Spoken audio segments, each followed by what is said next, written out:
कभी कभी इंसान जब अपने चारों तरफ से परेशानियों से घिरता है तो उसी परेशानियों को दूर करने के लिए जल्दबाजी में गलत फैसला ले लेता है, लेकिन वह फैसला जो होता है खुद उस इंसान के लिए भारी पड़ जाता है। आज की घटना में सेम कुछ ऐसे होता है कि एक व्यक्ति इस तरह परेशानी में पड़ता है कि अपनी परेशानियों को दूर करने के लिए वह जल्दबाजी में गलत फैसले का चुनाव कर लेता है, जिसकी वजह से वह हमेशा हमेशा के लिए जेल के सलाखों के पीछे पहुँच जाता है और साथ में उसके 3 बच्चे हमेशा हमेशा के लिए अनाथ भी हो जाते हैं।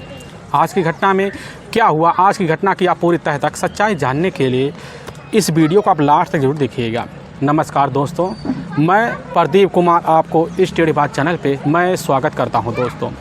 दोस्तों आज की यह जो सच्ची घटना है, यह घटना सुनाने से पहले मैं आपसे एक छोटा सा रिक्वेस्ट करना चाहता हूं, क्योंकि आप अगर इस चैनल पर नए आए हुए हैं और पहली बार आए हुए हैं तो एक बार जाकर आप अपने इन्हीं प्यारे हाथों से आप इस चैनल को सब्सक्राइब जरूर कर दीजिएगा, ताकि आपकी वजह से आज जो वीडियो काफ़ी लोगों तक पहुंचाया जा सके, और इसके लिए हम आपके तहे दिल से शुक्रगुजार भी रहेंगे। दोस्तों आज की यह जो सच्ची घटना है, यह घटना ठीक उत्तर प्रदेश का जाना माना ताज नगरी पड़ता है आगरा, और उसी का ही मनसूखापुरा एक थाना पड़ता है। मैं बात कर रहा हूँ ठीक 5 फरवरी साल 2019 का ही मंगलवार का दिन होता है, शाम का टाइम होता है। तो उसी वक्त माखनपुरा के थाना प्रभारी ओम प्रकाश सिंह अपने थाने में बैठे होते हैं और बैठकर वाजोदा कुछ पुरानी फाइलों को देख रहे होते हैं। तो उस समय जाड़े का महीना होता है, तो इसी वजह से जैसे धूप वह देखते हैं तो बाहर निकलते हैं और कुर्सी लगाकर वहीं बैठ जाते हैं। तभी बाहर जो दरवाज़ा होता है उसी दरवाजे पर एक व्यक्ति आता है, ज़ोर ज़ोर से अंदर आवाज़ लगाता है, कहने लग जाता है कि साहब जी हमें बहुत अर्जेंट काम है, आपसे मिलना है। लेकिन बाहर जो खड़े जो सिपाही होते हैं वह बड़े ध्यान से उस व्यक्ति की तरफ देखते हैं कि वह व्यक्ति का जो शरीर होता है, पूरा जो कपड़ा होता है, पूरा खून से लथपथ होता है। सिपाही भी देखकर चौंक से जाते हैं और उस व्यक्ति को अपने साथ लेते हैं और उस दरवाजे के अंदर लाते हैं, और थाना प्रभारी ओम प्रकाश सिंह वहीं मौजूद होते हैं।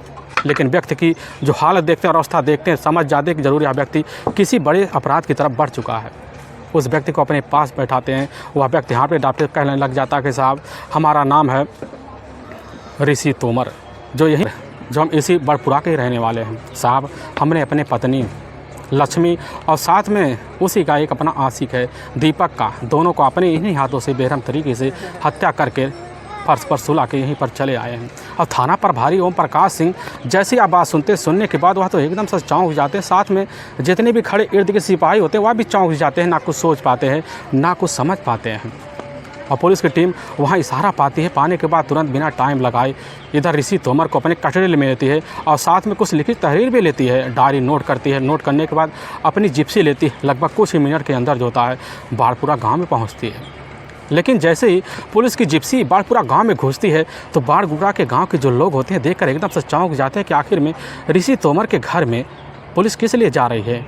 काफ़ी लोग अपने दरवाजे बंद करके वहां से ऋषि तोमर के घर की तरफ बढ़ पड़ते हैं। लेकिन जैसे पुलिस की जिप्सी अब ऋषि तोमर के दरवाजे के सामने खड़ी होती है, इधर थाना प्रभारी ओम प्रकाश सिंह निकलते हैं और ऋषि तोमर के घर के अंदर दाखिल होने के लिए चले जाते हैं। दरवाज़ा जाकर खुद ऋषि तोमर खोलता है, लेकिन जैसे ही ओम प्रकाश सिंह अंदर जाते जो फर्श होता है देखते हैं पूरा खून से लथपथ होता है। लेकिन थोड़ा अंदर बैठते हैं तो देखते हैं नज़ारा, वह भी चौंक से जाते हैं, क्योंकि जो फर्श होता है उसी के ऊपर एक चारपाई होता है और उसी पर एक महिला की डेड बॉडी लहलुहान अवस्था में पड़ा होता है, जिसकी उम्र लगभग 29 साल के आसपास होता है।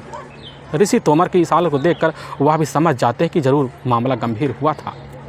लेकिन जैसे दरवाज़ा की दाएं तरफ लगते हैं देखते हैं कि वहाँ पर एक युवक है जिसका उम्र लगभग 25 साल के आसपास है। घटनास्थल का अच्छा से निरीक्षण करते हैं। निरीक्षण करने के बाद वहाँ जितने भी खड़े लोग होते हैं सबसे पुलिस की टीम वहाँ पूछताछ करती है, अपने हिसाब से पूछताछ कर लेती है। लेकिन जैसे ही कुछ मिनट बीतता वहाँ पर फोरेंसिक टीम भी आकर पहुँच जाती है, वह भी अपने हिसाब से साक्ष्य जुटाती है। लेकिन जैसे ही थोड़ी दूर एक कोना होता है, उसी कोने पर नज़र पड़ती है, पता लगता है वहाँ पर एक कस्सी पड़ा हुआ है जो पूरी तरह से खून से लथपथ होता है। पुलिस समझ जाती है इसी कस्सी की बदौलत जो होता है इन दोनों का बेरहम तरीके से मौत की नींद में सुला दिया गया है। थाना प्रभारी होते हैं ओम प्रकाश सिंह सिर्फ ऋषि तोमर की तरफ बड़े ध्यान से लगते हैं कि आखिर यह किस तरह व्यक्ति था, किस मकसद से यह सब कारनामा किया। पुलिस के सामने काफ़ी सारे सवाल जो होते गूंज रहे होते हैं। पुलिस की टीम बिना टाइम गंवाए डेड बॉडी को अच्छे से निरीक्षण कर लेती है। पंचनामा भरने के बाद उठाकर अपने नज़दीकी पुलिस थाने में लिखित तहरीर पर उठाकर वहीं से पोस्टमार्टम के लिए भिजवा देती है। इधर पुलिस की टीम बिना टाइम गंवाए ऋषि तोमर को अपने साथ लेती है और लेकर थाने में पहुंचती है और वहीं कुर्सी पर बैठाती है। फिर वहीं से पूछताछ शुरू कर देती है। लेकिन पुलिस के सामने ऋषि तोमर जो सच्चाई रखता है, इससे सुनने के बाद लोगों का कलेजा तक भी थर्रास आ जाता है कि आखिर ऋषि तोमर किस तरह का व्यक्ति था। अगर आज जल्दबाजी में यह कदम ना उठाता, हो सकता है तीनों बच्चे अनाथ होने के लिए बच जा सकते थे। असल में ठीक इसी उत्तर प्रदेश का जाना माना शहर पड़ता है आगरा, ठीक उसी का ही मनसूखपुरा एक थाना पड़ता है और उसी का बड़पुरा एक गांव पड़ता है। उसी गांव का ही रहने वाला होता है ऋषि तोमर। उसके अपने माता पिता भी होते हैं, उसके अपने भाई भी होते हैं। लेकिन ऋषि तोमर का थोड़ी बहुत गुजारा करने के लिए खेती भी होता है, जिसमें फल फूल उगाता अपने परिवार का पालन पोषण कराता है। लेकिन ठीक कुछ साल पहले जो होते हैं, ऋषि तोमर के अपने माता पिता देखते हैं कि ऋषि तोमर जैसे शादी की दरी पर पहुंच चुका है तो शादी कराने के लिए फैसला भी ले लेते हैं और लेने के बाद अच्छे रिश्ते की तलाशी करते हैं। तभी उनको पता चलता है कि ठीक यहीं पास की रहने वाली एक खूबसूरत लड़की है लक्ष्मी, देखने में चंचल भी है और पढ़ी लिखी भी है।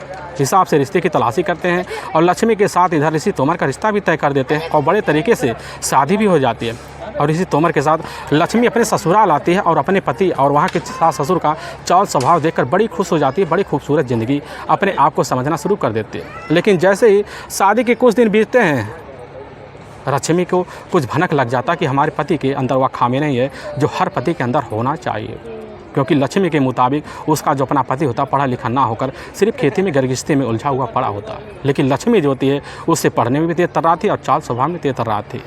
इसीलिए दोनों का मेल जोल जो होता है उस समय थोड़ा धीरा पड़ना शुरू हो जाता है। लेकिन घर में इसी की वजह से कला बन जाती है।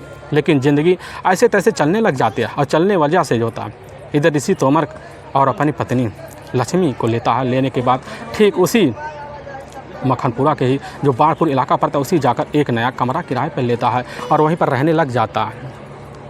कुछ दिन अच्छे से ज़िंदगी बीतता है, लेकिन ऐसे बीतते बीतते कुछ सालों का वक्त निकल जाता है। इसी बीच ऋषि तोमर और साथ में लक्ष्मी के बीच टोटल 3 बच्चे भी हो जाते हैं, जिसमें 2 बेटियां और 1 बेटा होता है।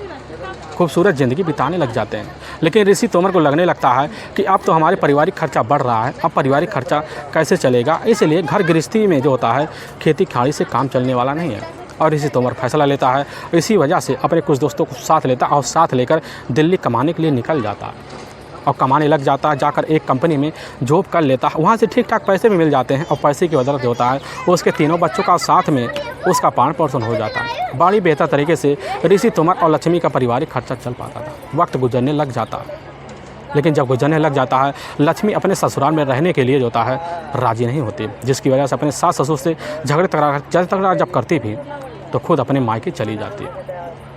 मायके जाने के बाद कुछ दिन रहती, फिर दोबारा अपने ही ससुराल चली जाती। वहाँ भी रहती, लेकिन वहाँ भी मन नहीं लग पाता और जिसकी वजह से वह ना कुछ सोच पाती ना कुछ समझ पाती। आखिर अब हम करें तो करें क्या, क्योंकि पति जो होता सिर्फ दिल्ली में अपना निवासा बन चुका होता है।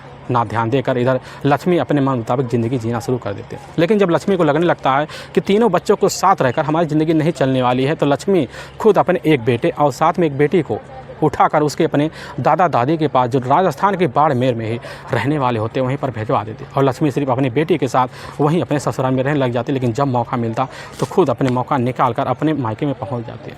लेकिन तभी मात्र 2 साल पहले लक्ष्मी की मुलाकात जो था उसके ही मायके का ही रहने वाला एक दीपक नाम के एक शख्स हो जाता है, जो उसके इलाके का रहने वाला होता है। लेकिन जैसे दीपक और लक्ष्मी को अपने ही रास्ते में जाते हुए देख लेता है, देखने के बाद उसकी खूबसूरती का वहीं दीवाना हो जाता है। लेकिन लक्ष्मी के सामने जैसे दीपक इर्द गिर्द पड़ता है तो दीपक को देख कर लक्ष्मी की मन में हिलोरे मारना शुरू कर देते हैं और दोनों एक दूसरे के व्यवहार में आ जाते। इस तरह व्यवहार में आ जाते हैं, दोनों एक दूसरे से बातें करना शुरू कर देते हैं, दोनों एक दूसरे से दोस्ती कर लेते हैं और फिर मोबाइल नंबर ले लेते हैं।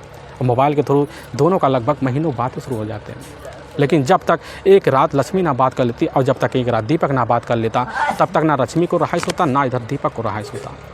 दोनों एक दूसरे के बगैर ज़िंदगी भी नहीं जीना चाहते थे और ज़िंदगी ना जीने की वजह से लक्ष्मी और साथ में दीपक को भी टाइम नहीं लगता, दोनों एक दूसरे के करीब ना आए और इसी की वजह से दोनों एक बीच जाकर संबंध बन जाता है।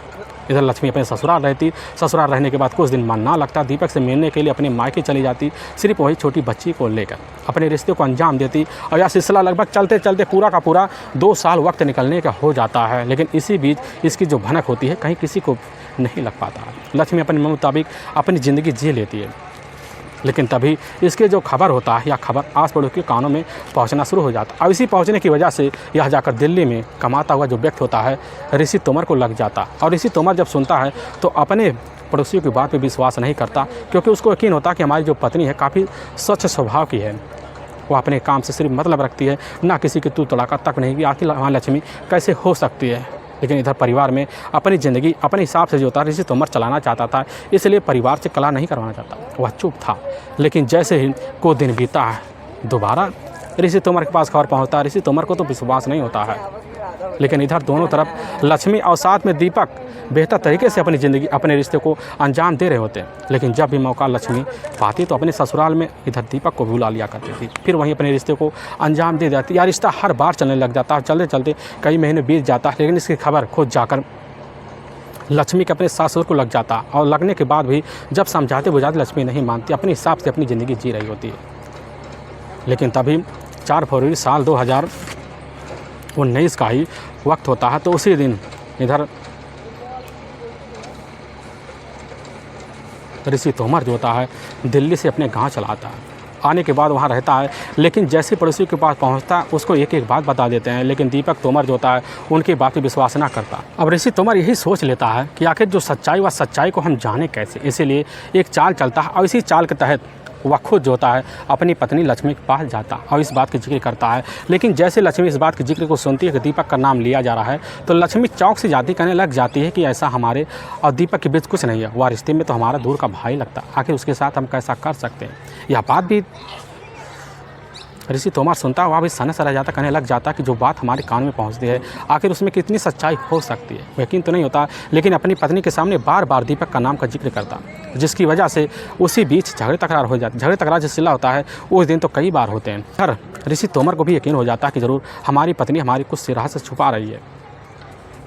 लेकिन जैसे ही शाम का टाइम होता, शाम के टाइम में अपने मन में एक बार फिर चाल चलते हुए ऋषि तोमर सोचने लग जाता कि आखिर हमें पकड़ना है तो चाहे जैसे पकड़ना। लेकिन जैसे ही 5 फरवरी साल 2019 का ही अब सुबह का टाइम होता, उसी बीच अपनी पत्नी से बोल देता कि हम इस समय जा रहे हैं बाहर, कुछ अर्जेंट काम है, तो हो सकता है हमें 2 दिन का टाइम लग जाए। यह बात जैसे ही लक्ष्मी सुनती है तो एकदम खुश हो जाती, ना कुछ सोच पाती है अब ना कुछ समझ पाती है, कहने लग जाती कि आज तो ठीक है, बड़ा अच्छा सा मौका है। लेकिन यह बात बोलकर ऋषि तोमर तुरंत ही वहीं से अपने घर से अब निकल जाता है। रास्ते में पहुंचता है तो उसको ध्यान आता हमारा मोबाइल तो हमारे घर ही छूट गया, और मोबाइल लेने के लिए दोबारा अपनी गांव की तरफ बढ़ पड़ता है। लेकिन जैसे ही गांव में पहुंचता है तो उस गांव वाले उसको बड़े ध्यान से देखते हैं। अपने दरवाजे पर जाता है तो देखता दरवाज़ा तो अंदर से बंद पड़ा है, काफ़ी बार आवाज़ पीटता है, और पीटते पीटते आवाज़ अंदर से कोई रिस्पॉन्स की तरह नहीं आ पाता, जिसके बाद समझ जाता कि जरूर अंदर कुछ गोलमोल है, और दरवाजे को बार बार पीटता है। लेकिन ऋषि तोमर जब पीटता है तो दरवाज़ा अपने आप जो कुंडी होता है अंदर से टूट सा जाता, अंदर घुसता है, दरवाज़ा खुला हुआ देखता है तो अपने बेडरूम में घुस जाता है। ऋषि तोमर देखता है उसकी जो पत्नी होती है लक्ष्मी और साथ में ऋषि का जो अपना प्रेमी होता है इधर दीपक एक ही अर्धनग्न अवस्था में पड़े होते हैं। नज़ारा देखकर वहीं ऋषि तोमर चौक से जाता, ना कुछ सोच पाता ना कुछ समझ पाता है। पहले तो अपनी पत्नी का वहीं पर पिटाई करता है। दीपक जाकर वहीं कोने में एक साइड में खड़ा हो जाता है, और बाहर ऋषि तोमर निकलता है, तुरंत ही कुंडी लगा देता है, दूसरे कमरे में जाता है। जाने के बाद वहाँ एक कस्सी रखा होता है, उसी कस्सी को अपने हाथ में लेता है। ऋषि तोमर तुरंत कुंडी खोलता, अंदर जाता है, और उसी कस्सी से अपनी पत्नी और साथ में दीपक के ऊपर एक के बाद एक वार करना शुरू कर देता है, जिसकी वजह से लहलुहान दोनों हो पड़ते हैं, वहीं मौत की नींद में सो जाते हैं। और तुरंत अपना वही कस्सी लेता है और अपने ही हाथ में लेकर बाहर एक झाली होता है उसी में डंप कर देता, क्योंकि घर में सिर्फ उसकी एक अपनी छोटी बेटी, बाकी दोनों जो बच्चे होते हैं अपने नाना और नानी के पास राजस्थान के ही राजखेड़ा धौलपुर गाँव में रहते हैं। घर में सिर्फ वही बच्ची होती है, लेकिन बच्ची इस अवस्था को देखती वहीं दहाड़े मारकर वह भी चीख चिल्ला पड़ती है। लेकिन वहीं से ऋषि तोमर निकलता है, तुरंत ही थाने में पहुंच जाता, पुलिस के सामने एक एक सच्चाई बता देता। इसकी खबर पूरे गांव में एक माहौल बिगाड़ देती है। लेकिन वाकई में दोस्तों पुलिस के सामने जब यह सच्चाई ऋषि तोमर की तहरीर पर आता है, पुलिस भी सुनने के बाद दंग हो जाती है। लेकिन दूसरी तरफ जैसे ही इधर अब साथ में लक्ष्मी और दूसरी तरफ उसका अपना जो प्रेमी होता है दीपक का पोस्टमार्टम होने के बाद घर बॉडी को सौंपने के लिए पुलिस इधर चरचरा मौसरा कर होती है। तभी पुलिस की जो टीम होती है उसी वक्त देखते उसके सामने दीपक के परिवार वाले तो आते हैं, लेकिन लक्ष्मी के परिवार वाले ना आते, जिसकी वजह से दीपक के परिवार वालों को दीपक की बॉडी को सौंप दिया जाता है, ले जाकर अच्छे से दाह संस्कार कर देते। लेकिन लक्ष्मी की बॉडी को कोई हाथ भी नहीं लगाता, और पुलिस की टीम जो होती है लक्ष्मी की बॉडी को ले जाकर अपने हिसाब से दाह संस्कार भी कर देती है। लेकिन दीपक के परिवार वालों को इस बात पर यकीन नहीं होता कि इसमें सिर्फ मेन हाथ जो था सिर्फ ऋषि तोमर का हो सकता है। कोई ना कोई ऋषि तोमर का साथ दिया होगा, लेकिन पुलिस अपने हिसाब से जांच पड़ताल करती है। लेकिन पुलिस के सामने यही सच्चाई निकल के आती है, सिर्फ इसमें सीधा साधा जो हाथ होता है ऋषि तोमर का होता है। लेकिन वाकई में दोस्तों, पुलिस के सामने जब यह सच्चाई आती है, पुलिस सुनने के बाद तो दंग रहती है, लेकिन पुलिस के सामने वही तीनों बच्चे हमेशा में से अनाथ भी हो जाते हैं। तीनों बच्चों को ले जाकर उनके दादा दादी के पास छोड़ दिया जाता है और पुलिस की टीम अपने काम में लगते हुए इधर गंभीर मुकदमा दर्ज करके हमेशा के लिए ऋषि तोमर को जेल में डाल देते हैं। दोस्तों, हमें इस घटना का सुनाने का उद्देश्य किसी के दिल को ठेस पहुंचाना नहीं है, बल्कि आपको यह बताना कि आप जहां भी रहें आप सावधान और सतर्क जरूर रहे। दोस्तों फिर मिलेंगे एक नई वीडियो के साथ। तब तक के लिए जय हिंद और जय भारत।